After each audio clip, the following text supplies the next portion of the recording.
Hello everyone. Welcome to Vidyaguru academy.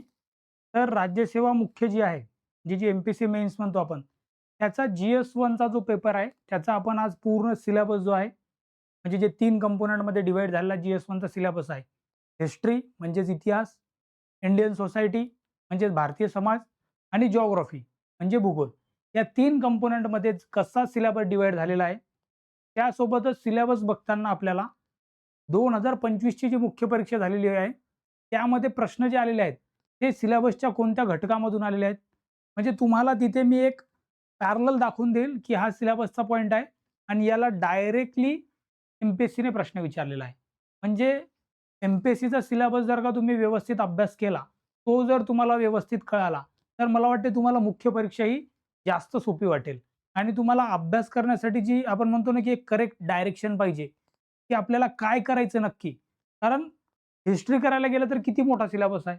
Geography करायला गेलं तरी तो पण भरपूर वास्ट सिलेबस आहे. बट त्यामधलं नक्की आयोगाला काय एक्स्पेक्टेड आहे आणि मग त्यामधला प्रत्येक कीवर्ड आपल्याला कळाला का? त्यावर आपण काहीतरी आपल्या नोट्समध्ये, पुस्तकांमध्ये काही वाचलंय का? तर ह्या गोष्टी आपल्याला आत्ताच प्रिपरेशनच्या बिगिनिंगलाच मेक शुअर करायच्या आहेत, की मला सर्व सिलेबस माहीत आहे. त्यामध्ये काय-काय गोष्टी लागतात, त्याच्या माझ्या नोट्स आहेत. त्याच्यासाठी मला काय जे स्टँडर्ड बुक्स लागणार आहेत ते माझ्याकडे आहेत आणि अजून काय गोष्टी आपण करायला पाहिजे. कसा महाराष्ट्राचा कंपोनंट यू-पी-एस-सीच्या सिलेबसमध्ये एम-पी-एस-सीने आणलेला आहे ते बघायचंय. कारण आपल्याला माहिती आहे, की हा सिलेबस आणि यू-पी-एस-सीचा सिलेबस समोर जर ठेवला तुम्ही, तर तुम्हाला दिसेल की सेमच आहे. फक्त with special weightage to Maharashtra. महाराष्ट्राच्या विशेष संदर्भासहित असं एक फक्त तिथे वाक्य टाकले सिलेबसमध्ये. बट आन्सर लिहिताना आपल्याला महाराष्ट्राचा कॉन्टेक्स्ट जास्तीत जास्त लिहिता येईल आणि लिहायलाच पाहिजे हा प्रयत्न आपण तिथे करायला पाहिजे. तो मग आपल्याला दिसेल मुख्यतः जर जो पॅटर्न पण जरा एम-पी-एस-सीने जो चेंज केला 2027 पासून, तो पण आपल्याला लक्षात घेणे इथे गरजेचं आहे बिगिनिंगला. म्हणजे आधी जी मुख्य परीक्षा होती आपली, त्याचे गुण जे होते, जी-एसचे हे 4 पेपर प्लस एसे म्हणजे हा इथे एसेचा कंपोनंट होता. बाकी जी-एस 1, 2, 3 आणि 4 4 जी-एस आणि त्यासोबत हे जे वैकल्पिक विषय होते म्हणजे ऑप्शनल सब्जेक्ट, तर हे त्यांनी आता रिमूव्ह केलेले आहेत. जी 2000 आता 26 ची एक्झाम होणार आहे, त्यांच्यासाठीच ऑप्शनल आहेत. बट आता आपण इथून पुढे जो अभ्यास करणारे विद्यार्थी आहेत, त्यांच्यासाठी फक्त तुम्हाला दिसेल, की एसेपासून तर 4 जी-एसचे पेपर. म्हणजे असं टोटल 1250 मार्काची तुमची मेन्स असणार आहे आता. जी आधी किती मार्काची होती? आधी होती 1750. 1750 1750 मार्क्सची जी एक्झाम होती, ती आता नवीन सुधारित जे म्हणतो आपण 2027 पासून जी लागू होणार आहे. ती जी असणार आहे ती 1250 मार्काची म्हणजे एक एसेचा पेपर, निबंधाचा 250 मार्काचा, 4 जी-एसचे 1000 मार्क म्हणजे झाले 1250 1250 मार्क्स आणि मग जो आपला आपण इंटरव्ह्यू म्हणतो किंवा पर्सनॅलिटी टेस्ट म्हणतो, ती 275 मार्काची अशी संपूर्ण एक्झाम जी असेल, ती 1525 मार्काची असेल. तो मग हा जो न्यू पॅटर्न आहे, जो 2027 पासून आहे, हा तुमच्याजवळ नेहमी डोळ्यापुढे असला पाहिजे. तुम्हाला तुमच्या अभ्यासाचं नियोजन करताना ह्या गोष्टी कळायला पाहिजे, की मला एसे 250 मार्क्सचा आहे. जी-एस-1 जो आपण आज बघणार आहे. जी-एस-2 ज्याचा ऑलरेडी आपल्या YouTube चॅनलवर आपण एक व्हिडिओ सिलेबस डिटेल जो आहे तो डिकोड करताना एक ऑलरेडी टाकलेला आहे. तो पण तुम्ही बघायला पाहिजे आणि पुढील काही दिवसांमध्ये जी-एस-3 आणि जी-एस-4 चे पण आपण तसे व्हिडिओज टाकणार आहे. सिलेबस आणि त्या रिलेटेड 2025 मध्ये कसे क्वेश्चन आलेत. तर मग असा हा 1250 मार्काचं जी आहे, ती तयारी तुम्हाला इथून पुढे करायची असेल, जर तुम्ही राज्यसेवा मुख्यची तयारी करणार आहेत.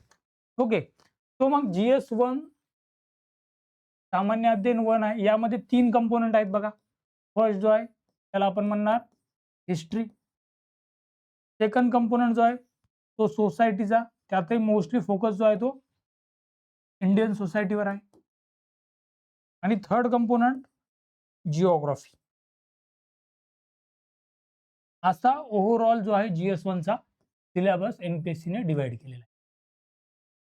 आता या सिलेबसमध्ये तुम्हाला काही गोष्टी लक्षात काय ठेवायच्या आहेत, की हिस्ट्रीमध्ये तुम्हाला आहे ना, म्हणजे एन्शियंटचा पार्ट आहे, तो पण थोडक्यात करायचा आहे.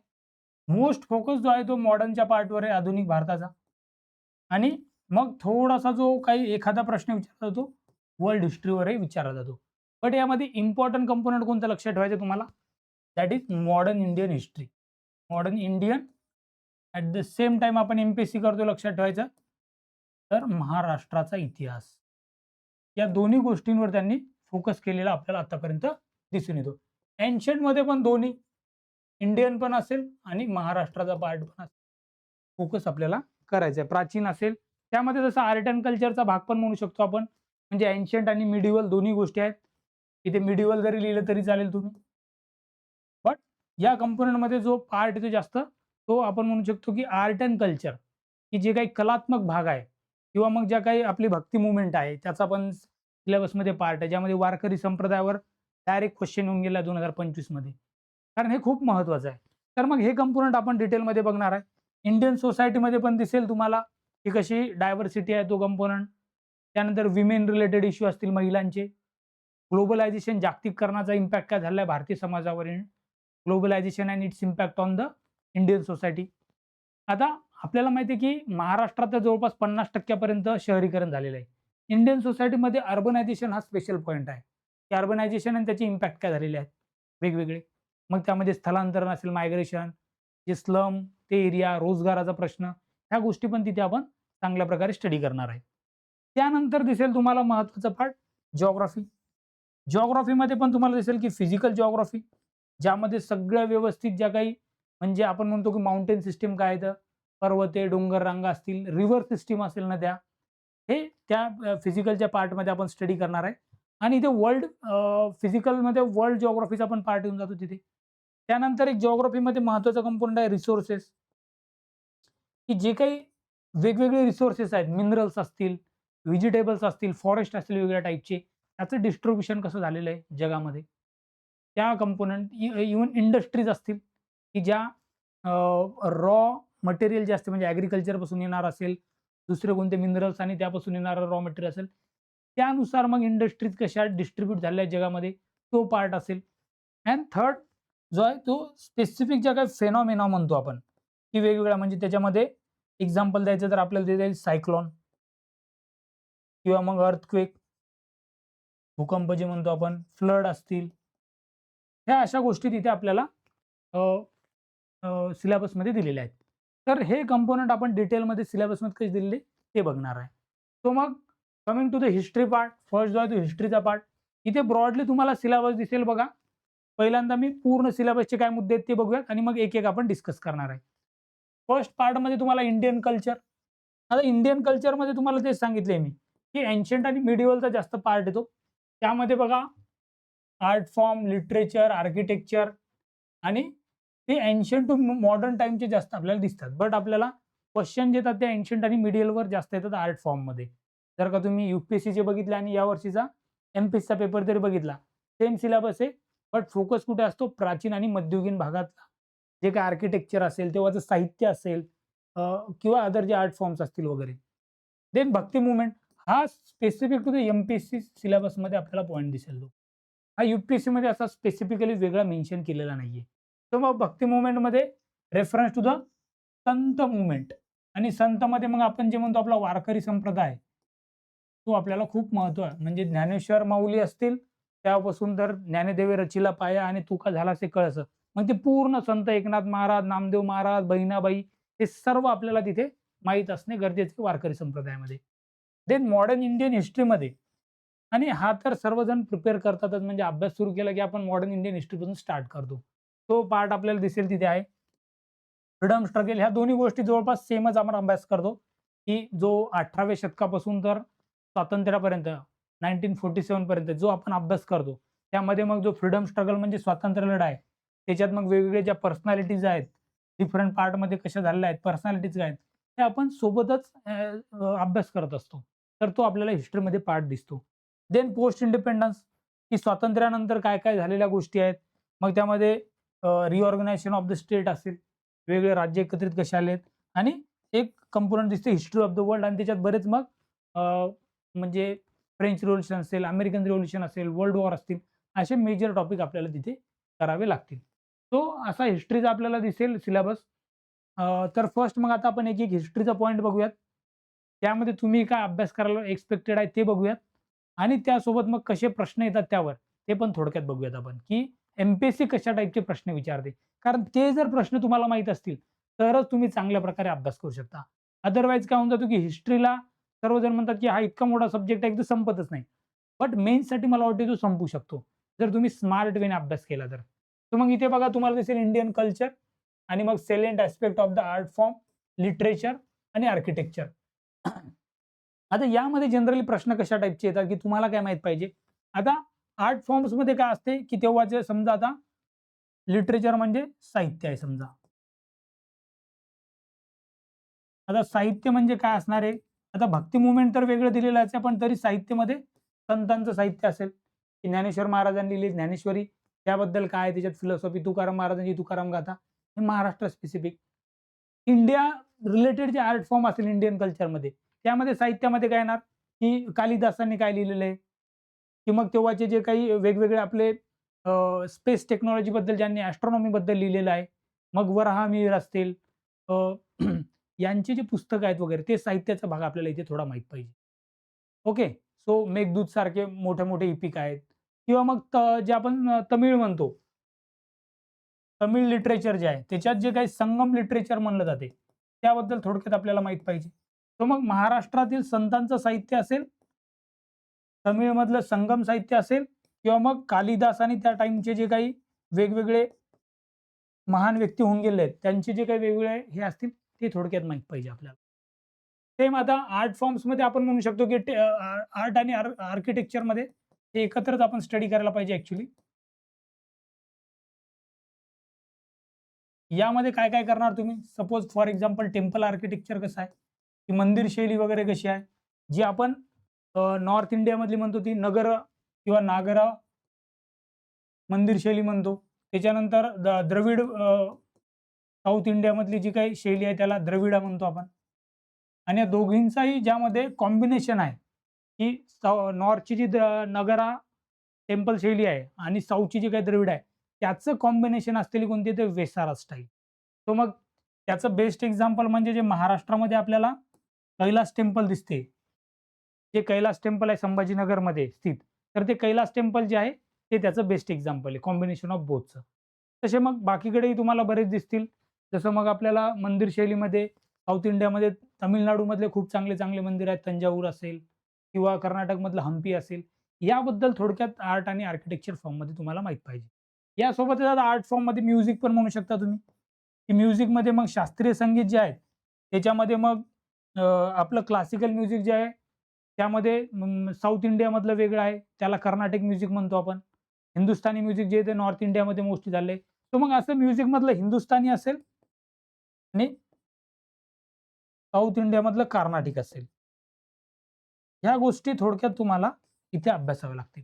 तर मग हा पार्ट वाटायला दिसेल आपल्याला खूप मोठा आहे. बट त्याच्यावरचे क्वेश्चन आत्तापर्यंत एवढ्या चांगल्या प्रकारे अजून आलेले नाहीत. बट त्याचा बेसिक पार्ट जो आहे तो तुम्ही अभ्यासायला पाहिजे. की ॲट मला जे मेजर आर्ट फॉर्म येतं, की आर्किटेक्चरमध्ये टेम्पल आर्किटेक्चर असेल. अजून आर्किटेक्चर काय समजा, जे हडप्पा संस्कृती म्हणतो किंवा इंडस व्हॅली सिव्हिलायझेशन म्हणतो, हिंदू संस्कृती. तर इंडस व्हॅली सिव्हिलायझेशनमध्ये मग नगर रचना कशी झाली होती, त्याची टाउन प्लॅनिंग कशी होती, तो पण आर्ट अँड आर्किटेक्चर पार्टचा फॉर्म आहे. गुप्ता टाईम पिरियडमध्ये कसं होतं, मौर्य टाईम पिरियडमध्ये कसं होतं, गौतम बुद्ध आणि भगवान महावीर यांच्या टाईममध्ये ह्या सर्व गोष्टी थोडक्यात आपल्याला आर्ट अँड आर्किटेक्चरमध्ये अभ्यास करायचा असतो. तो नेक्स्ट पॉइंट जो दिसेल तो त्याआधी मग एक क्वेश्चन जो असेल, एक आता सिंपल क्वेश्चन आला बघा 2025 एमपीएससीच्या मेन्सला. यामध्ये काय विचारलं होतं त्यांनी? What do you know about the cultural heritage of India? भारताच्या सांस्कृतिक वारसा या संदर्भात आपल्याला काय माहिती आहे? म्हणजे खूपच ओपन एंडेड क्वेश्चन आहे. यामध्ये तुम्हाला सर्व जे आत्तापर्यंत बघितलं, की आर्ट फॉर्म बद्दल थोडक्यात लिहायचं, साहित्याबद्दल आपल्याला लिहायचं आत्तापर्यंत झालेलं आहे. आर्किटेक्चरमध्ये इंडस व्हॅली सिव्हिलायझेशन सिंधू संस्कृतीपासून तर आत्तापर्यंत आपलं कसं झालेलं आहे. टेम्पल आर्किटेक्चरबद्दल थोडक्यात लिहू शकता. बुद्धिझम आणि यांच्या ज्या केव्हज होत्या, म्हणजे आपले अजंठा वेरूळ असेल किंवा मग अमरावती केव्हज असतील, ह्या थोडक्यात तुम्ही लिहिणे तिथे एक्सपेक्टेड. मग लँग्वेजमध्ये डायव्हर्सिटी कशी? या प्रश्नामध्ये तुम्हाला निबंध एवढं लिहिता येईल, बट आपल्याला हे फक्त 10 मार्क्ससाठी लिहायचं आहे. तो सांगण्याचा पार्ट हाच आहे, की अभ्यास जर व्यवस्थित केला तुम्हाला, तर असे सिंपल टाइपचे क्वेश्चन येतात. लिहायला काही जास्त अवघड नाही आहेत. तर मग सिलेबस बघून घाबरून जायची गरज नाही. ईझी पार्ट आहे, इझिली तुम्हाला जमू शकतो तो. नेक्स्ट आता तुम्हाला दिसेल की जसं मी म्हणलं की भक्ती मुवमेंट आहे. ज्याच्यामध्ये सर्वात महत्त्वाची फिलॉसॉफी जी आहे ती संतांची सांगितलेली इथे. मग भक्ती मुवमेंटमध्ये आता आपल्याला महाराष्ट्रामध्ये वारकरी संप्रदाय माहीत असते, की ज्याला भागवत संप्रदाय म्हणतो. तर त्यासोबतच तुम्हाला आता मी म्हणेल की जसं की महानुभाव पंथ आहेत, त्यांचं पण थोडक्यात तुम्हाला बघावं वारकरी संप्रदायाबद्दल किंवा मग जे भक्ती मुव्हमेंटमध्ये कोलकात्यामध्ये असेल, तिकडे पण बरंच भक्ती मुव्हमेंटचा चैतन्य महाप्रभूचा वर्क आहे. तर अशा गोष्टी तुम्हाला भक्ती मुव्हमेंटमध्ये कराव्या लागतील. आता इन महाराष्ट्र स्पेसिफिक त्यांनी विचारलं इथे. बट कंपेअर विचारू शकतात तुम्हाला ते आणि महाराष्ट्रामध्ये जर बघितलं तर वारकरी संप्रदाय आणि महानुभाव पंथ ह्या दोन्ही आपल्याला चांगले संत माहीत पाहिजे. चक्रधर स्वामी असतील किंवा इकडे आपले ज्ञानेश्वर माऊलीपासून तर तुकाराम महाराजांपर्यंत सर्व माहीत पाहिजे. आता यावर्षी जो प्रश्न आला होता 2025 च्या मेन्समध्ये, explain the philosophy of the Warkari sect. Warkari संप्रदायाचे तत्वज्ञान स्पष्ट करा. पुढच्या वेळेस महानुभाव पंथांचं येऊ शकते, की मग महानुभाव पंथ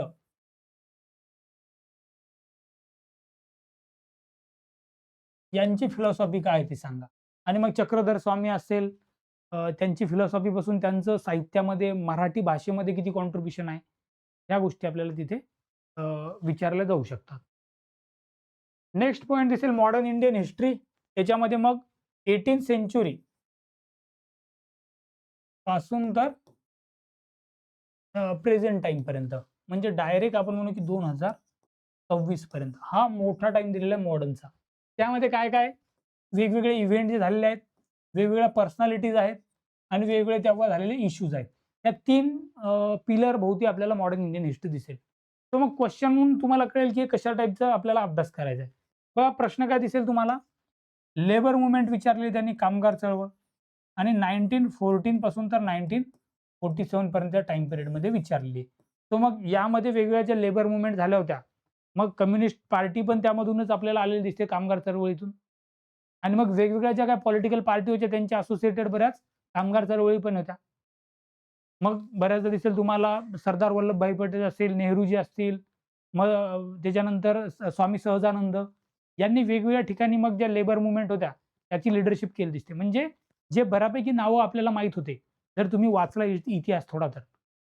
तर तुम्हाला दिसतील की ह्या लेबर मूव्हमेंट तेव्हा चांगल्याच होत्या. महाराष्ट्रामध्ये जर दिसेल तर आपल्याला लोखंडेंची मूव्हमेंट कामगिरी दिसेल त्याच्यात. डॉक्टर बाबासाहेब आंबेडकरांचं पण त्यांना लीडरशिप आहे वेगवेगळ्या टाईमला. तर मग नारायण मेघाजी लोखंडे असेल, डॉक्टर आंबेडकर असतील, शाहू आणि फुले यांचं पण त्यामध्ये कॉन्ट्रिब्युशन भरपूर आहे. तर मग अशा बऱ्याच ज्या काही गोष्टी आहेत आपल्याला त्या लेबर मूव्हमेंट आपल्याला दिसतील. आता यांनी स्पेसिफिकली काही महाराष्ट्र विचारलं का नाही? तर मग आपल्याला दोन्ही गोष्टी यामध्ये लिहायच्या, की इंडिया लेव्हलवर पण कोणत्या लेबर मूव्हमेंट होत्या आणि महाराष्ट्र लेव्हलवर पण कोणत्या होत्या. तर मग आपल्याला बॅलन्स साधायचा दोन्हीमध्ये पण. जर त्यांनी व्यवस्थित असं काही विचारलं नाहीये, की इंडियाबद्दल लिहायचंय का महाराष्ट्राबद्दल लिहायचंय. तर मला वाटतं, की त्या दोन्ही पॉइंट येणे एक्स्पेक्टेड आहेत तुमच्या, की महाराष्ट्रामधल्या पण वेगवेगळ्या चळवळी आणि इंडियामधल्या पण. मग त्याच्यात वेगळे संप केलेले त्यांनी इंग्रजांविरुद्ध कसे उठाव केलेले आहेत वगैरे किंवा मग कशी आंदोलनं केलेली आहेत, त्यांचे लीडर कसे होते वगैरे अशा गोष्टी थोडक्यात इथे तुम्हाला माहीत असणे एक्स्पेक्टेड आहे. जेव्हा तुम्हाला काही असे इव्हेंट्स किंवा त्या कामगारांचे प्रश्न असतील, त्या गोष्टींबद्दल असेल. मग वेगवेगळे लेबर लॉज आणले होते बघा, त्याच्या ह्याच्यात आणि मग ते पण थोडक्यात आपण इथे आढाव्यामध्ये लिहू शकतो. अगेन आता यामध्ये तुम्हाला दिसेल की explain the justice M G. Ranade's view on the Indian economic development, की महादेव गोविंद रानडे जे आहेत त्यांचे विचार काय आहेत आणि तेही स्पेसिफिकली विचारले इंडियन इकॉनॉमिक डेव्हलपमेंट. आता हे पर्सनॅलिटीज या पॉइंट भोवती आलेला प्रश्न आहे. मग तेव्हा जे जे काही महान आपल्या इकडचे पर्सनॅलिटीज होत्या, ग्रेट लीडर्स होते, त्यांचे वेगवेगळ्या पर्सनॅलिटीज आणि त्यांचे विचार जे आहेत ते होऊ शकतात. जसं आपण बघितलं की समजा शाहू महाराज असतील, महात्मा फुले असतील किंवा मग आपले डॉक्टर आंबेडकर असतील. यांचे सर्वांचे जे काही विचार आहेत ते तुम्हाला माहीत असले पाहिजे अशा गोष्टींसाठी. आणि ऑफकोर्स मग जे काही बाकीचे आहेत ते पण आपल्याला माहिती पाहिजे, जसे टिळक असतील, गोखले असतील, आगरकर असतील. मग जे आपण समाज सुधारक म्हणतो, ते समाज सुधारक सर्वच आणि जे काही ग्रेट लीडर होते, या सर्वांचेच असतील. मग नेहरू असतील, सुभाषचंद्र बोस असतील, असे बरेच जे काही महात्मा गांधीजींचं तर आपण ऑफकोर्स फ्रीडम स्ट्रगलमध्ये स्टडी करतो. बट हे जे काही समाज सुधारक आहेत, या पर्सनॅलिटीज या टॉपिकच्या अंडर तुम्हाला त्यांचे विचार येऊ शकतात. दादाभाई नौरोजींचंही विचारू शकतात. बट मला फोकस काय दिसतो यांचा, की महाराष्ट्रामध्ये रानडे जे आहेत ना, ते जरी ऑल इंडिया लेव्हलचे लीडर होते, बट महाराष्ट्राचे असल्यामुळे त्यांनी मुद्दाम इकॉनॉमिक डेव्हलपमेंटमध्ये रानडेंचा त्यांनी विचारला. त्यामुळे मग आपल्याला शाहू फुले आंबेडकर महत्त्वाचे आहेत. सोबत समजा कर्वेंसारखे, की महर्षी कर्वे यांचं पण कॉन्ट्रिब्युशन विचारू शकतात. आणि ऑफकोर्स मग टिळक, गोखले, आगरकर, त्याच्यानंतर लोकहितवादी असतील किंवा मग जे काही आपल्याला दिसतील, की ब्राह्मणेतर मूव्हमेंटवाले बरेच जण असतील, त्यांचे पण तुम्हाला विचारू शकतात. किंवा मग सत्यशोधक समाज असेल, प्रार्थना समाज असेल, त्या गोष्टी पण इथे आपल्याला विचारू शकतात. आता यामध्येच इव्हेंट आणि इश्यूजमध्ये भारतीय राष्ट्रीय चळवळ जी आहे, इंडियन नॅशनल मूव्हमेंट, त्यामध्ये जहालवादी म्हणजे एक्स्ट्रीमिस्ट जे ग्रुप आहेत, त्यामध्ये त्यांची कार्यपद्धती आणि उद्देश स्पष्ट करा असा प्रश्न होता. म्हणजे तुम्हाला दिसेल हा प्रश्न फ्रीडम स्ट्रगल या टॉपिकमध्ये पण येऊ शकतो आणि इथे पण येऊ शकतो. तर मग इथे जो the freedom struggle, the various stages, important contribution आणि contribution from the different parts of the country. आता व्हेरियस स्टेजेसमध्ये आपल्याला जे दिसेल, जी अर्ली स्टेज होती त्याच्यामध्ये काम दिसेल तुम्हाला मॉडरेट्सचं. मॉडरेट्स म्हणजे आपण म्हणतो की नेमस्त, म्हणजे जहालवाद्यांच्या विरुद्ध. आणि त्यानंतरची जी काय अर्लियर फेज नंतरची नेक्स्ट फेज असेल, त्यामध्ये तुम्हाला दिसेल की एक्स्ट्रीमिस्ट यांचं काम. मग याच्यात आपण जे बघितले होते आत्ता, हे रानडे असतील, मग त्यामध्ये दादाभाई नौरोजी असतील, सुरेंद्रनाथ बॅनर्जी असतील, हे जे येतात ते मॉडरेट्स याच्यामध्ये येतात. एक्स्ट्रीमिस्टमध्ये जे काय आपल्याला फेमस माहीत असतात, लाल बाल पाल, ही. आणि आता याच्यात लालबाल पाल म्हणजे लाला लजपतराय, बाल म्हणजे आपले बाळ गंगाधर टिळक महाराष्ट्रातून, आणि पाल म्हणजे बिपिनचंद्र पाल आणि अरविंद घोष. हे एक्स्ट्रीमिस्ट आयडिओलॉजी जहालवादीवाले आपल्याला दिसतात. मग हा टाइम पिरियड जो दिसतो आपल्याला, तो दिसतो जनरली 1903-1904 मध्ये सुरू झालेला आणि जवळपास 1920 पर्यंत चालतो तो. मोस्ट ऑफ द म्हणजे गांधीजी येईपर्यंत, नॉन कॉपरेशन मुवमेंट पर्यंत. तर मग क्वेश्चन मध्ये आपल्याला दिसेल की explain the objective and method of the extremist group. मग जहालवाद्यांचं म्हणजे लालबाल पाल यांची काय होती असं आपल्याला विचारलेलं आहे. तो मग असा काही हा खूप अवघड प्रश्न आहे असं म्हणू शकत नाही आपण. जर व्यवस्थित अभ्यास केला तर ह्या गोष्टी आपल्याला इझिली तिथे लिहिता येतील. देन फ्रीडम स्ट्रगलमध्ये ज्या व्हेरियस स्टेजेस त्यामध्ये त्यांनी विचारलं, what do you know about the 1946 Indian naval mutiny, की नौदलातील नाविकांचा जो उठाव झाला होता त्याबद्दल आपणास काय माहित आहे. हा पण एक इम्पॉर्टंट पार्ट आहे. Explain the importance of civil disobedience movement, Gandhian movement मधली 1930 ची सिव्हिल डिसोबिडियन्स मुवमेंट, ज्याला सविनय कायदेभंग चळवळ म्हणतो. म्हणजे हा फ्रीडम स्ट्रगलचा जो पार्ट आहे त्यामध्ये जे मेजर इव्हेंट आहे डायरेक्ट त्यावर क्वेश्चन तिथे विचारलेला आपल्याला दिसून येतो. किंवा भारतीय चळवळीतील जहालवादी आत्ताच बघितला आपण, तो एक्स्ट्रीमिस्ट यांची कार्यपद्धती स्पष्ट करा. तो मग या पॉइंट बद्दल आपल्याला मेजर इव्हेंट सर्व माहित पाहिजे तिथे. नेक्स्ट सिलेबसचा पॉइंट दिसेल आपल्याला पोस्ट इंडिपेंडन्स कॉन्ट्रिब्युशन, की 1947 नंतर काय कॉन्सोलिडेशन म्हणजे जे एकत्रीकरण झालेलं आहे. आता कॉन्सोलिडेशन या शब्दाचं मिनिंग तुम्हाला माहित पाहिजे, की आधी काय होते, बरेच प्रोव्हिन्सेस होते बघा आपल्याकडे ब्रिटिश टाइम मध्ये, आणि बरेच प्रिन्सली स्टेट होते. आता प्रिन्सली स्टेट होते ते किती होते, मोर दॅन 550 होते, आणि प्रोव्हिन्सेस पण बरेच होते. जवळपास जे आत्ताचे जे बॉम्बे स्टेटचं महाराष्ट्र, गुजरात असे दोन झालेत. तर असे बरेच प्रोव्हिन्सेस होते. युनायटेड प्रोव्हिन्स असेल, बेंगॉल प्रोव्हिन्स असेल, आणि प्रिन्सली स्टेट तर भरपूरच होते. म्हणजे मोर दॅन 550 होते. मग या सर्वांचं मिळून जे काय आहे, तर तेव्हाचे मग जे काही जवळपास 15-16 राज्य आणि काही युनियन टेरिटरीज झाल्यात, ते म्हणजे कॉन्सोलिडेशन. आणि ते करताना काय झालं, रिऑर्गनायझेशन विदिन द कंट्री पण झाली. तर मग मोस्टली फॅक्टर जे आहे ते दोन आपल्याला करायचे, की कॉन्सोलिडेशन आणि रिऑर्गनायझेशन. रिऑर्गनायझेशन म्हणजे कसं झालं, तर इतके सारे स्टेट आहेत. मग जसं की आपण एक्झाम्पल सांगू शकतो, की महाराष्ट्रामध्ये पण आपल्याला दिसेल सातारा वेगळं प्रिन्सली स्टेट होतं. राजस्थानमध्ये पटियाला असेल, जैसलमेर असेल, असे बरेच वेगवेगळे प्रिन्सली स्टेट होते. ते एका राज्यामध्ये कॉन्सोलिडेट एकत्रीकरण झालं त्यांचं, आणि त्याच्यामध्ये मग ती रिऑर्गनायझेशनची हिस्ट्री आहे. मग स्टेट रिऑर्गनायझेशन होताना लँग्वेज हा इश्यू होता का? मग लँग्वेजच्या याच्यावर वेगवेगळ्या कमिट्या झाल्यात बघा, आणि मग त्याच्यातून संयुक्त महाराष्ट्र चळवळ दिसेल आपल्याला, की मराठी भाषिकांसाठी एक राज्य असलं पाहिजे महाराष्ट्र, आणि मुंबई त्यासोबत असली पाहिजे. मग ही जी संयुक्त महाराष्ट्र चळवळ आहे, ही पण आपल्याला व्यवस्थित करा. मग या संयुक्त महाराष्ट्र चळवळीमध्ये वेगवेगळ्या ऑर्गनायझेशनने कसं कॉन्ट्रीब्यूट केलेलं आहे, तेव्हाचं मग अ, आधी जे काही एकत्रित बॉम्बे स्टेट होतं त्याचं सरकार कसं होतं, नंतर मग संयुक्त महाराष्ट्रामध्ये मराठवाडा आणि मग मराठवाड्याचा मुक्ती संग्राम, विदर्भाची वेगळी मागणी, मग त्यामध्ये अकोला करार, नागपूर करार, ह्या गोष्टी पण थोडक्यात आपल्याला इथे पोस्ट इंडिपेंडन्स हिस्ट्रीमध्ये करायच्या आहेत. म्हणजे यामध्ये तुम्हाला इंडियाचा तर पार्ट करायचाच आहे चांगला, की तेव्हाचे जे काही वेगळे पॉलिटिकल गोष्टी झाल्या असतील, जय जवान जय किसान सारख्या गोष्टी झाल्या असतील, ऑपरेशन म्हणजे जे ग्रीन रिव्होल्यूशन झालेलं आहे, हरित क्रांती, इमर्जन्सी 1975 ची, वेगवेगळे वॉर झालेले, ह्या गोष्टी आपल्याला करायच्या आहेत. आणि महाराष्ट्रामध्ये संयुक्त महाराष्ट्र चळवळ असेल आणि त्यानंतर मग वेगवेगळ्या डेव्हलपमेंट आपल्याकडे झालेल्या गोष्टी असतील. ह्या मला वाटते की चांगल्या जर तुम्ही केल्या वेगवेगळ्या आणि स्ट्रक्चर्ड वेने केल्या तर जास्त काही मोठा सिलेबस इथे मला वाटणार नाही. नेक्स्ट पॉइंट जर बघितला आपण तर याआधी या एक क्वेश्चन जो आलेला आहे 2025 मध्ये तो बघूयात. What do you know about the regionalisation of language in the post independence India? स्वातंत्र्य काळात भाषावार प्रांत रचना.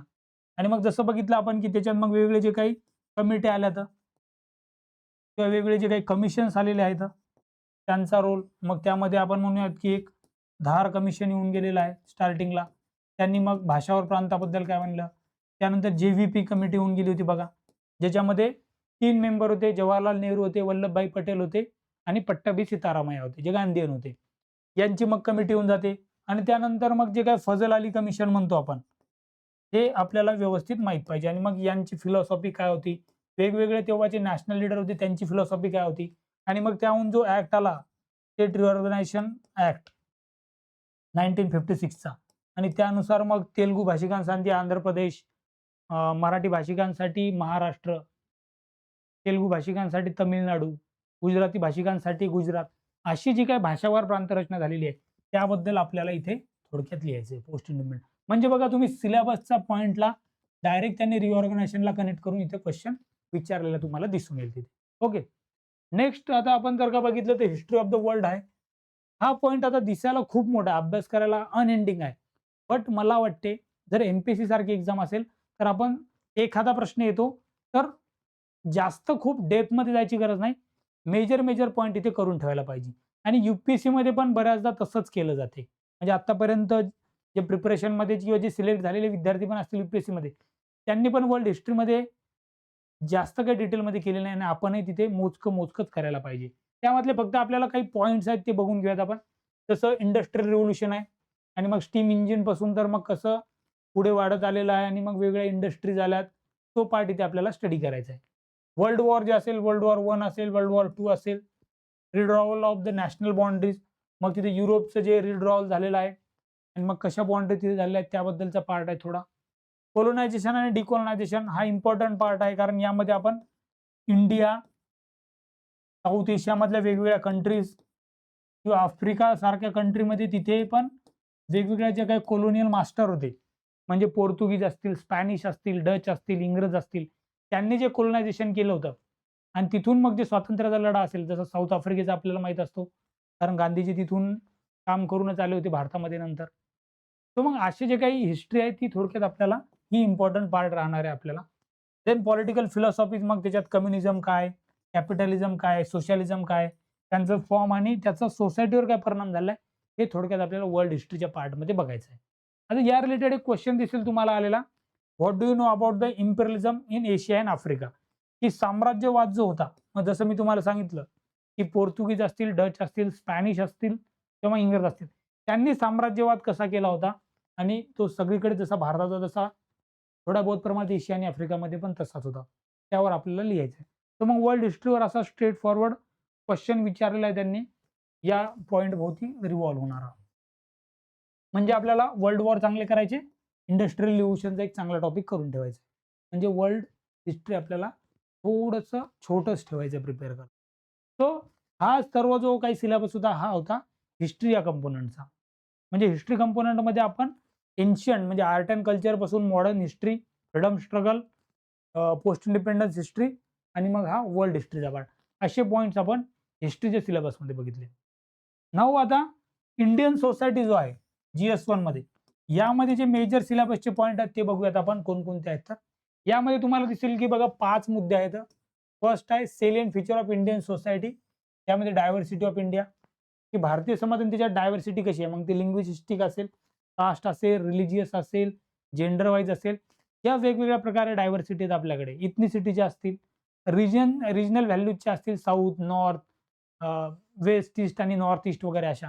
हिमालयन आयडेंटिटी ही डायव्हर्सिटीच आहे ना. ती आपल्याला थोडक्यात इथे स्टडी करायची आहे. नेक्स्ट, रोल ऑफ विमेन आणि विमेनच्या ज्या काही वेगवेगळ्या ऑर्गनायझेशन असतील. त्यानंतर पॉप्युलेशन स्टडी, यावर डायरेक्ट क्वेश्चन असतात बघा. इम्पॉर्टंट आहे हा पॉप्युलेशन आणि त्याच्याशी रिलेटेड असोसिएटेड इश्यू. मग पॉप्युलेशनमध्ये सेन्ससचा पार्ट असेल, मग जनरली जे काही मायग्रेशन स्थलांतर म्हणतो तो पार्ट असेल, जो आपण डेमोग्राफिक डिव्हिडंट म्हणतो तो पार्ट असेल. अशा गोष्टी आपल्याला तिथे स्टडी करायच्या आहेत तिथे. मग वर्किंग पॉप्युलेशन किती आहे, त्याच्यात रोजगार कसा आहे. देन मग त्यासोबतच येणार पॉवर्टी आणि मग त्याच्याशी असोसिएटेड डेव्हलपमेंटचे इश्यू. हा पार्ट आपल्याला दिसेल सोसायटीमध्ये. देन अर्बनायझेशन, शहरीकरण, त्यांचे काय प्रॉब्लेम आहेत, त्याच्यावर काय सोल्युशन असू शकतात, रेमेडीज. हा पार्ट सोसायटीमध्ये आपल्याला स्टडी करायचा आहे. आणि ग्लोबलायझेशन, जे जागतिकीकरण म्हणतो, त्याचा इंडियन सोसायटीचे वेगवेगळे जे काही फॅसेट आहेत, वेगवेगळे जे काही डायमेन्शन आहेत, त्यावर इम्पॅक्ट कसा झालेला आहे. की जागतिकीकरणाचं तुम्हाला बघा ना, तुमच्या माझ्यासारख्यापासून तर म्हणजे लहान मुलगा असू द्या, ओल्ड एज पीपल असू द्यात, फार्मर असू द्या, या सर्वांना कुठेतरी इम्पॅक्ट झालेला दिसतो. तो कसा, तर तोही आपण थोडक्यात नंतर बघणारच आहे. देन मग काही आयडियोलॉजी आहेत बघा, कम्युनॅलिझम, रिजनलिझम, सेक्युलरिझम, यामधल्या काही निगेटिव्ह आहेत. जसं कम्युनॅलिझम आहे, ही निगेटिव्ह आयडियोलॉजी आहे, की आपली जी काही कम्युनिटी आहे त्यांनी दुसऱ्या कम्युनिटी सोबत एक द्वेष म्हणजे हेट्रेड निर्माण करून जे काही नंतर वाईट कृती घडतात, त्याला आपण कम्युनॅलिझम म्हणतो. बाकी रिजन वाईज रिजनलिझम तर दिसतेच आपल्याला. तो लँग्वेज बेसिसवर असू द्यात किंवा विदिन महाराष्ट्र जर बघितलं तर रिजनलिझम दिसते आपल्याला, की मराठवाडा, विदर्भ, उत्तर महाराष्ट्र, कोकण, पश्चिम महाराष्ट्र, मुंबई, म्हणजे अशा वेगवेगळ्या रिजनची आयडेंटिटी घेऊन आपण कॅरी करून पुढे जातो. त्याचे फायदे पण असतात, पण जास्त तोटे झालेले दिसतात आपल्याला. Okay.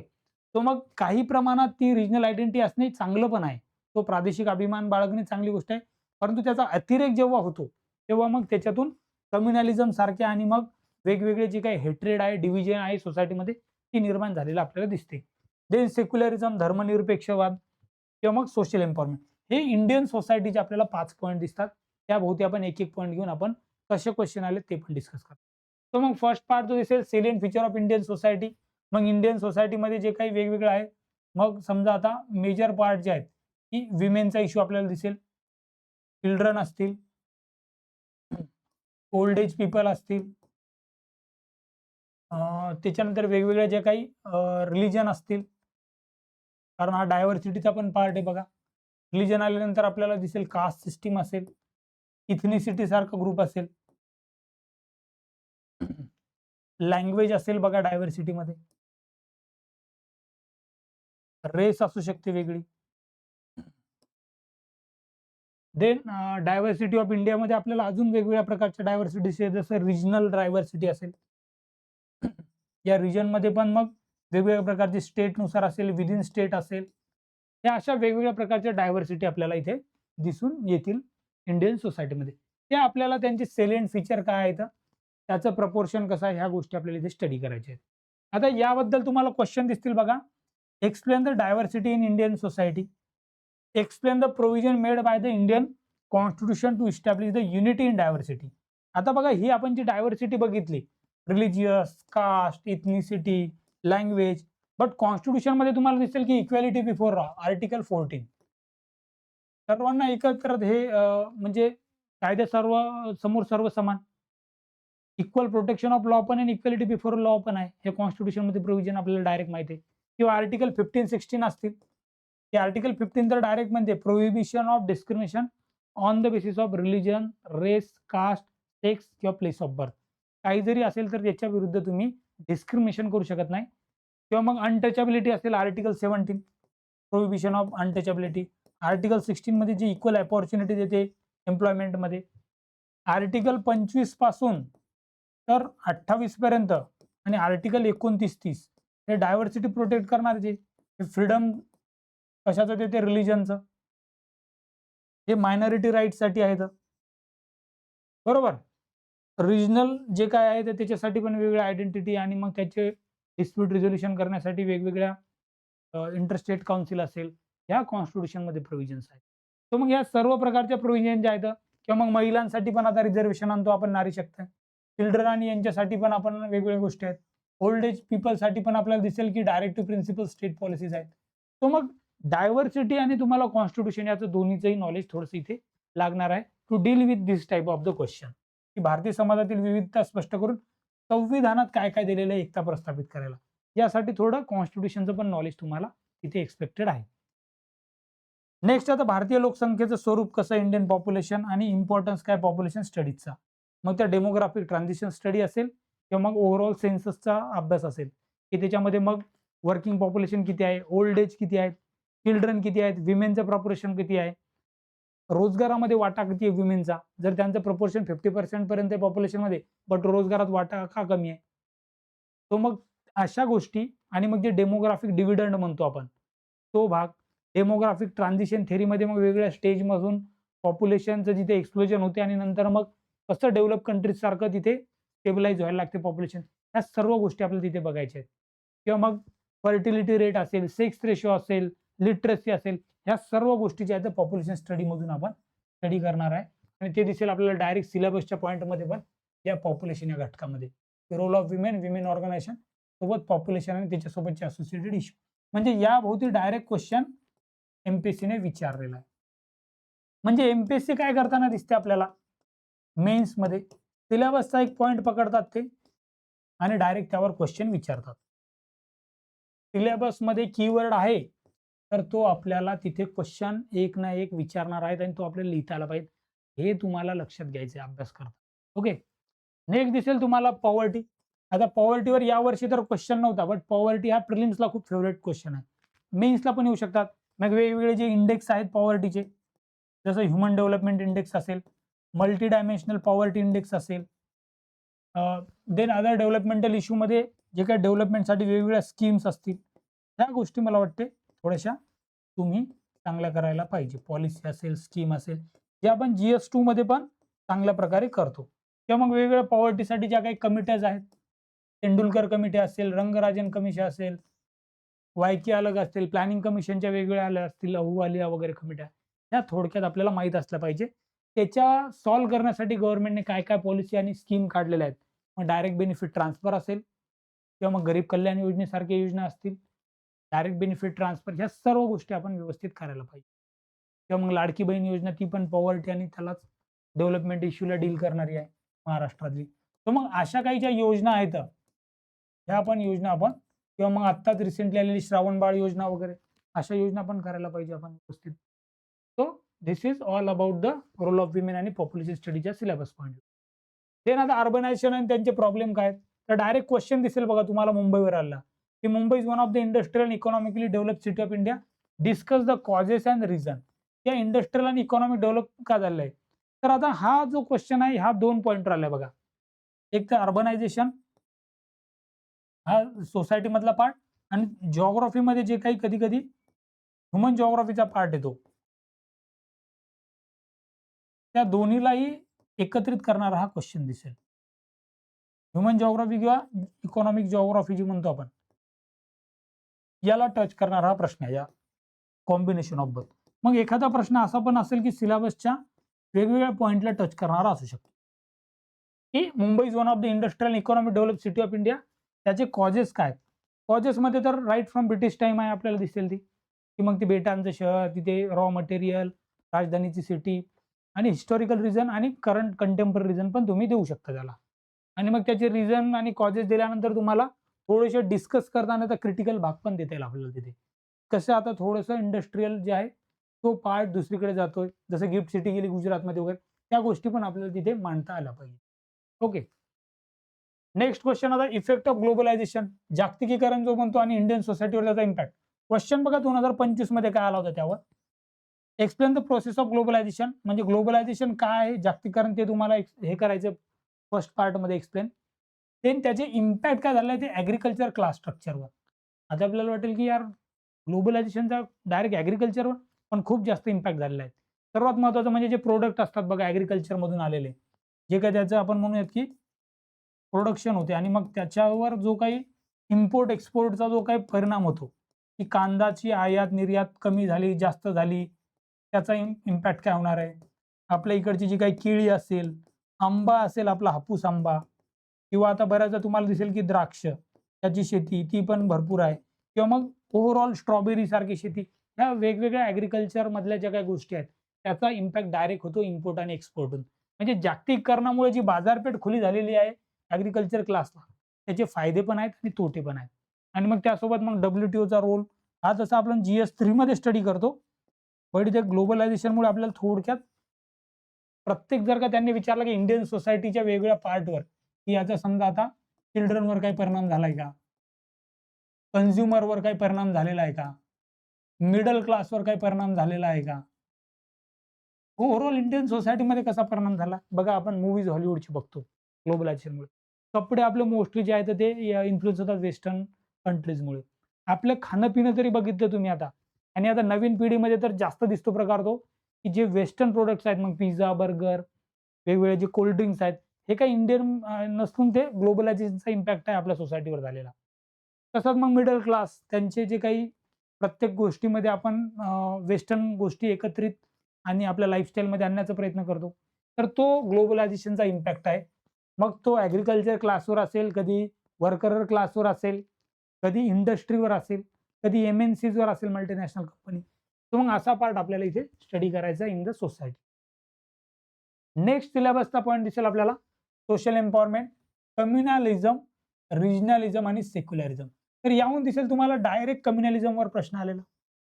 Discuss the historical context of communalism in India and its impact on the contemporary society and suggest solution. ही कम्युनॅलिझम जे आहे, सांप्रदायिकता, त्याचा ऐतिहासिक संदर्भ. मग ब्रिटिश टाईममध्ये डिव्हाइड अँड रूल, फोडा आणि राज्य करा ती नीती असेल.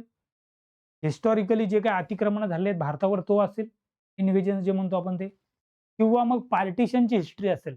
अशा 3 मेजर पार्ट आपल्याला ऐतिहासिक संदर्भामध्ये तिथे त्यामध्ये लिहावे लागतात. त्याला सोल्युशन कॉन्स्टिट्यूशन सर्वात पहिला पार्ट आहे, की कॉन्स्टिट्यूशनल व्हॅल्यूज करणे.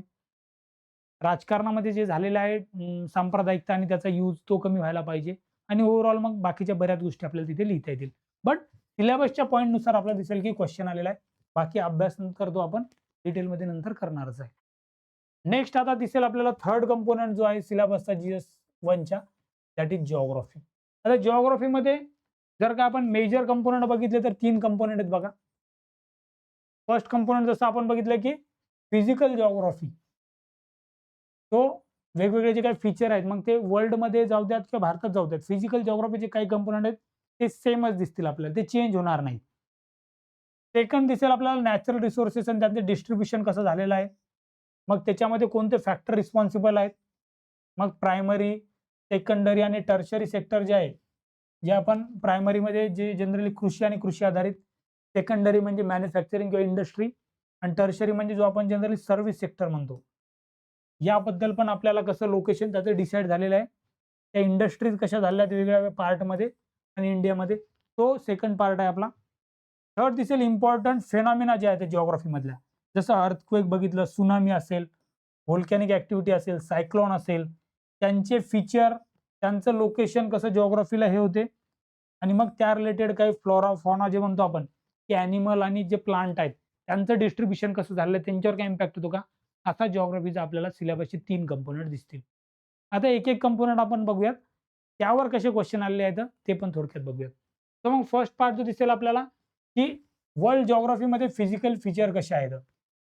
आता यांनी direct describe the salient feature, म्हणजे जो सेलियंट फीचर आहे डायरेक्ट प्रश्नाचा इथे विचारलाय, physiographical division of the North America. मग नॉर्थ अमेरिका जे असेल ज्याच्यामध्ये USA असेल, कॅनडा असेल आणि मेक्सिको असेल. मग यांचे फिजिकल फीचर विचारलेत, म्हणजे याच्यामध्ये तुम्हाला थोडं माउंटेन रेंजेस माहीत पाहिजे तिथलच्या. जसं आपण फॉर एक्झाम्पल सर्वांना रॉकीज माहीत असतात, रॉकी माउंटेन. देन माउंटेन असतील, तिथलच्या रिव्हर असेल, मिसिसिपी असेल, किंवा मग तिथलचे आपल्याला जे वेगवेगळे तुम्हाला लेक माहीत असतील बघा, 5 लेक आहेत तिथलचे, ऑन्टेरियो, सुपेरियर वगैरे ते लेक्स असतील. म्हणजे माउंटेन झाले, रिव्हर झालेले आहेत तिथलचे. इन जनरल बाकीची तिथलची इंडस्ट्री आणि त्या रिलेटेड जे काही जिओग्राफी असेल त्याच्याशी, तो फॅक्टर आपण, कारण सिलेबसमध्ये पॉइंट आहे बघा पुढे, की डिस्ट्रिब्युशन ऑफ नॅचरल रिसोर्सेस. तिथे असणारं फॉरेस्ट थोडं माहीत पाहिजे तुम्हाला कशा टाईपचं आहे. तिथे असलेलं क्लायमेट थोडक्यात माहीत पाहिजे तुम्हाला आणि हे बेसिक माहीत पाहिजे तुम्हाला. आणि मग हे सेलियंट फीचर तुम्हाला तिथे नॉर्थ अमेरिकेचे सिग्निफिकंटली डिव्हिजनमध्ये सांगता येतील तुम्हाला. असंच आपल्याला करायचं आफ्रिकेचं, असंच युरोपचं, असंच थोड्या बहुत प्रमाणात वेगळ्या कॉन्टिनेंटचं. ते ओशिनिया असेल, त्यामध्ये अंटार्क्टिका असेल, आर्क्टिक असेल वेगळं. ह्या गोष्टी आपल्याला थोडक्यात स्टडी करायच्या आहेत सेलियंट फीचरमध्ये. आणि फिजिकल जिओग्राफीमध्ये. यामध्ये स्पेसिफिकली इंडियाचं तर तुम्हाला डिटेलमध्ये स्टडी करायचंच आहे. की माउंटेन असेल, रिव्हर्स असतील, आपल्या इकडच्या रिव्हर सिस्टम असेल किंवा इन जनरल जिओग्राफी जी पण असेल, मग नॅशनल पार्क असतील आपल्या, जो GS3 मध्ये पण पार्ट करणार आपण, वाईल्ड लाईफ सँच्युरी वगैरे हा पार्ट करायचा आहे तिथे. ओके. नेक्स्ट आता जो दिसेल आपला डिस्ट्रिब्युशन ऑफ की नॅचरल रिसोर्सेस. की नॅचरल रिसोर्सेसमध्ये बघा सगळंच येणार आहे. मग त्याच्यामध्ये सॉईल नॅचरल रिसोर्स आहे का? डेफिनेट आहे. वेगवेगळे मिनरल्स आहेत का? आहेतच ते नॅचरल रिसोर्सेस. वेगवेगळं फॉरेस्ट, त्याला व्हेजिटेशन असा पण इंग्लिशमध्ये शब्द आपण म्हणू शकतो. हे आहे का? वेगवेगळ्या सेक्टर्स असतील मग त्यामध्ये. मग इंडस्ट्रीज असतील त्यामध्ये. या सेक्टरमध्ये ॲग्री पण असणार आहे, इंडस्ट्री असणार आहे, सर्व्हिस सेक्टर असणार आहे, ओशन्स असणार आहे त्यामध्ये, लँड जसं असेल तसं. आणि मग हे जे आहे यांचं डिस्ट्रिब्युशन कसं झालंय जगामध्ये, सॉईलचं, मिनरल्सचं. गोल्ड आपल्या इंडियामध्ये सापडते का जास्त? खूप कमी प्रमाणात सापडते. मग ते मिनरलचं डिस्ट्रिब्युशन कसं झालेलं आहे? मग जे आता आपण क्रिटिकल मिनरल्स म्हणतो बघा, तो पार्ट असेल, की जे आपल्याला जे सेमीकंडक्टर आणि डायोड्स यासाठी लागतात, क्रिटिकल मिनरल. जे सर्व तुमचे इलेक्ट्रॉनिक डिव्हाइस तुम्ही जे वापरताय किंवा जे आपण आता डिजिटल बोर्डवर शिकवतो, कॅमेरा असेल, हे सर्वांसाठी क्रिटिकल मिनरल्स खूप महत्त्वाचे आहेत, कारण त्या चिप्स बनतात. तर मग त्याचं डिस्ट्रिब्युशन कसं झालेलं आहे? इंडियामध्ये कोणते सापडतात मिनरल्स? मग त्यामध्ये कोल असेल, कॉपर असेल किंवा अदर जे काही मिनरल्स असतील, त्याचं डिस्ट्रिब्युशन कसं झालेलं आहे? सॉईलचं कसं झालेलं आहे? ते लोकेशन, ह्या गोष्टी आपल्याला स्टडी करायच्या आहे. आणि याहून तुम्हाला मग क्वेश्चन आलेला दिसेल इथे बघा. हे मी क्लिअर करतो, की discuss the influence of climate, first part, and soil, म्हणजे 2 पॉइंट क्लायमेट आणि सॉईलचा on the distribution of natural vegetation. मग आता क्लायमेट आणि सॉईलचा कसा आहे? तुम्हाला माहिती आहे, की जे इक्वेटोरियल क्लायमेट आहे, तिथे सॉईल कशी असते? कारण तिथे सतत पाऊस पडत असतो. परपेंडिक्युलर रे पडतात. मग तिथलचं व्हेजिटेशन कसं असेल? तिथे झाडी कशी असतात? उंच झाडी असतात, दाट असतात, डायव्हर्सिटी खूप असते. इंडियामधलं क्लायमेट मॉन्सून आहे, त्यामुळे आपल्याकडची झाडी वेगळी आहेत. विदिन इंडिया पण आपल्याला दिसेल डिस्ट्रिब्युशन वेगळं झालेलं आहे, की राजस्थान आणि तिकडे थोडासा कमी पाऊस पडतो. तिकडे डेझर्ट व्हेजिटेशन आहे. काही जे कोस्टल रिजन आहे आपलं, वेस्टर्न घाट आणि तो पार्ट, तिकडे खूप जास्त पाऊस पडतो, कोकण आणि तिकडे. तिकडचं मग व्हेजिटेशन वेगळं आहे. तिकडची जे आपण म्हणतो झाडी, वनसंपत्ती ती वेगळी आहे, प्राणी वेगळे. हेच आपल्याला इथे नैसर्गिक वनस्पतीचे वितरण, त्याच्यात हवामान, क्लायमेट कसं असेल त्याचा, आणि सॉईलचा तिथे विचारलेला आहे. की मग ब्लॅक सॉईल असेल, एल्युव्हियल सॉईल असेल, रेड अँड लॅटराइट सॉईल असेल. काही ठिकाणी डेझर्टमध्ये मग ॲरिड सॉईल असेल. त्याचं डिस्ट्रिब्युशन, कारण ते क्लायमेट आणि ते रेनफॉल वगैरे त्या गोष्टींचा इम्पॅक्ट तो इथे स्टडी करायचा, आणि तो सर्वजण स्टडी करतात जिओग्राफी करताना. कारण तो नॅचरल डिस्ट्रिब्युशन रिसोर्सेस हा सेपरेट पॉइंट न करता तुमच्या अभ्यासात तुमचा तो वेगळ्या प्रकारेच अभ्यास होऊन जाईल, जर तुम्ही स्ट्रक्चर्ड वेने तो सगळा क्लायमेटचा पार्ट अभ्यासला, व्हेजिटेशन, फॉरेस्ट हा पार्ट व्यवस्थित अभ्यास केला, सॉईल सिस्टीम हा अभ्यास व्यवस्थित केला, तर तुम्हाला ह्या गोष्टी असे आन्सर देणं खूप अवघड जाणार नाही. नेक्स्ट आता जो काय, आणि the most important part geography मधला आहे, व्हेरी व्हेरी इम्पॉर्टंट, कारण यावरच जास्त तुम्हाला दिसतील क्वेश्चन, प्रिलिम्सला पण आलेले आणि मेन्सला पण आलेले. म्हणजे मी दोन्ही एक्झामचं तुम्हाला सांगतो, की आतापर्यंतची हिस्ट्री आहे, की या कंपोनेंटवर जास्त क्वेश्चन आलेले आहेत. इम्पॉर्टंट जिओग्राफिकल फिनॉमिना, मग त्यामध्ये अर्थक्वेक, त्सुनामी असेल, व्होल्कॅनो असेल किंवा सायक्लोन असेल. Geographical feature and their location, मग त्यांचं लोकेशन कुठे आहे, की व्होल्कॅनो कुठे आहेत जास्त.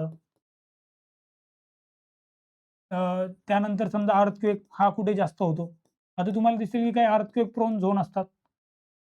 म्हणजे आता दिसेल आपल्याला हिमालयन रिजन इंडियामध्ये किंवा मग जपान सारख्या देशांमध्ये भरपूर अर्थक्वेक होत राहतात. ते सायक्लोन, मग ते कुठे येतात? बे ऑफ बेंगॉलमध्ये येतात का? अरेबियन सीमध्ये येतात का? ह्या गोष्टी. आणि त्यामुळे जे काही फ्लोरा आणि फॉना आहे, म्हणजे जे प्लांट्स आहेत आणि हे जे ॲनिमल आहेत, त्यांच्यावर काय इफेक्ट होतो? की वॉटर बॉडीज असतील, आईस कॅप्स असतील, याचा काय इम्पॅक्ट होतो? ह्या गोष्टी आपल्याला इथे करायच्या. यावरचे क्वेश्चन बघितल्यानंतर अजून तुम्हाला क्लॅरिटी येईल. इथे बघा क्वेश्चन दिसेल तुम्हाला आलेला. क्वेश्चन नंबर 8 मध्ये 2 राइट शॉर्ट नोट्स होते बघा 5 मार्कला. मड व्होल्कॅनो, म्हणजे व्होल्कॅनो जर का सिलेबसमध्ये आहे, तर डायरेक्ट प्रश्न इथं आलेला दिसतो. आणि सुनामी त्याचं ओरिजिन आणि इम्पॅक्ट काय होतं एन्व्हायरमेंटवर. म्हणजे सिलेबसमध्ये कुठे सुनामी या इथे बघा. सुनामी सिलेबसमध्ये आहे तर त्यावर क्वेश्चन विचारलेला आहे. व्होल्कॅनो आपल्याकडे आहे, तर व्होल्कॅनोच्या टाईपवर मड व्होल्कॅनोवर क्वेश्चन आलेला आहे. तर मग सिलेबसचा प्रत्येक पॉईंट जर व्यवस्थित तुम्ही अभ्यास केला, तर मेन्समध्ये तुम्हाला आन्सर लिहायला अवघड जाणार नाही. हे तरी तुम्हाला आता लक्षात आलं असेल. नेक्स्ट दिसेल आता तुम्हाला क्वेश्चन आला, discuss the causes of earthquake आणि त्याचे अर्थक्वेक प्रोन झोन कोणते आहेत. मग जे आपला काही मॅप असतो इंडियाचा, त्यामध्ये तुम्हाला दिसेल की जे वेगवेगळे झोन असतील असे केलेले आपले. मग याच्यातला झोन 1, झोन 2 हे वेगवेगळे झोन्स माहीत पाहिजे आपल्याला, जे आपण अभ्यास करतोच. कसे आहेत तर. बरोबर. आणि मग का? कारण अर्थक्वेक सिलेबसमध्ये पॉइंट आहेत. म्हणजे बघा या 3 पॉइंटवर 3 क्वेश्चन आत्तापर्यंत आलेले दिसतील. बरोबर. आता मग त्यानंतर भारताच्या संदर्भात हिमनदींचे महत्त्व सांगा. म्हणजे significance of the glacier in respect of the India, discuss the impact of global warming in Himalayan and glacier आणि त्याचे कॉन्सिक्वेन्सेस. म्हणजे जी काही फिजिकल जिओग्राफी पार्ट आहे किंवा मग इथे आईस आणि ice cap, bodies, water, geographical feature, त्यांचं लोकेशन, या सिलेबसच्या पॉईंटनुसार आपल्याला दिसेल की हिमालयन जे आहे त्या पार्टचा आपण जे फिजिओलॉजी, त्यांची फिजिओग्राफी, तिथलचं क्लायमॅट, तिथे असणारं जे काही टोपोग्राफी, ह्या गोष्टींचा स्टडी करणार आहे आणि त्यावर डायरेक्ट क्वेश्चन आलेलं तुम्हाला दिसेल तिथे. ओके. नेक्स्ट आता क्वेश्चन दिसेल त्या रिलेटेड बघा. Explain the characteristics and weather condition of temperate cyclone. म्हणजे बघा आता लास्ट पेजवर आलो आपण सिलेबसच्या, तर तुम्हाला दिसेल की अर्थक्वेकवर क्वेश्चन आहे, सुनामीवर आहे, व्होल्कॅनो आहे. सायक्लोन राहिला होता तर सायक्लोनवर डायरेक्ट 2 क्वेश्चन विचारलेत त्यांनी. म्हणजे त्याचे कॅरेक्टरिस्टिक आणि वेदर कंडिशन काय असतात टेम्परेट सायक्लोनच्या, आणि सोबतच शॉर्ट नोट लिहायची शक्ती सायक्लोन जे ऑक्टोबर 2025 मध्ये आलं होतं. तो म्हणजे सिलेबसच्या पॉइंटला धरूनच क्वेश्चन विचारतात आणि क्वेश्चन पण कसे आहेत बघा, आता पुन्हा जाऊ द्यात. शॉर्ट नोट लिहिणे, एक्सप्लेन करा, इथे पण ते डिस्कस करा, शॉर्ट नोट लिहा सिग्निफिकन्स काय, मग शॉर्ट नोट लिहा सुनामी वगैरे काय त्याच्याबद्दल, discuss the influence of climate, describe the salient feature of north America. त्याच्यानंतर आता explain the process of globalisation. म्हणजे आणि सिंपल लेवलचं लँग्वेज ठेवलेली दिसते आपल्याला त्यांनी. म्हणजे आता हिस्ट्रीमध्ये जरी आपण काही क्वेश्चन बघितले, what do you know about the regionalisation of language, what do you know about the Indian naval mutiny in 1946, explain the importance of civil disobedience movement. म्हणजे हे जे तुम्ही एकदा जरी तुमचं रीडिंग झालेलं असेल, तरी तुम्हाला ह्या गोष्टी जमतील, अशा टाईपचे क्वेश्चन तुम्हाला यामध्ये दिसतील. असं नाही झालं की यामध्ये काहीतरी वेगळंच विचारलेलं आहे. मग ते हिस्ट्रीचा पार्ट असेल, जिओग्राफीचा पार्ट असेल किंवा मग इंडियन सोसायटीचा पार्ट असेल. सिंपल क्वेश्चन, स्ट्रेट फॉरवर्ड, सिलेबसचा एक-एक पॉइंट घेऊन तुम्हाला तिथे प्रश्न विचारलेले दिसतील. तर मग GS1चा सिलेबस तुम्ही आता बघितलेला आहे. तर असाच आपण आता वेगवेगळे GS जे आहेत, GS2चा ऑलरेडी बघा YouTubeवर आपल्या तुम्हाला मिळून जाईल. त्यासाठी व्हिडिओ जर आवडला असेल तर लाईक करा, शेअर करा आणि असेच व्हिडिओ बघण्यासाठी तुम्ही सबस्क्राईब पण करायला पाहिजे. कारण GS1चा तर हा व्हिडिओ आहे. GS2चा ऑलरेडी तुम्हाला आपल्या चॅनलवर दिसेल YouTubeच्या टाकलेला. आणि मग इथून पुढे जे GS3 असेल, की त्याचा सिलेबस काय, कसं त्यामध्ये करायचं, GS4 असेल, हे आपण तिथे डिटेलमध्ये बघणार आहे. त्यासाठी तुम्ही सबस्क्राईब पण करा. अजून काही जे काही आपल्या इम्पोर्टंट अपडेट्स तुम्हाला पाहिजे असतील, त्यासाठी तुम्ही आपलं टेलिग्राम चॅनल जे आहे ते जॉइन करायला पाहिजे. विद्यागुरु अकॅडमी या नावानेच आपलं चॅनल आहे. तर मला वाटते की ह्या गोष्टी तुम्हाला सफिशियंटली मग हेल्पफुल राहतील ओव्हरऑल MPSC मेन्सचा अभ्यास करायला पण.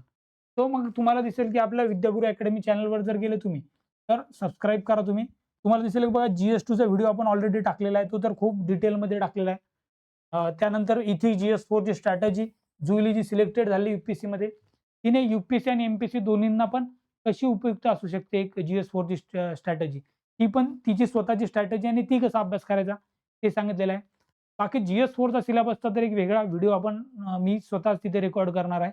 बट असे काही व्हिडिओ बघण्यासाठी तुम्ही सबस्क्राईब करू शकता. विद्यागुरु अकॅडमीचं आपलं ऑफिशियल जे YouTube चॅनल आहे आणि टेलिग्राम चॅनलला पण जॉइन करू शकता.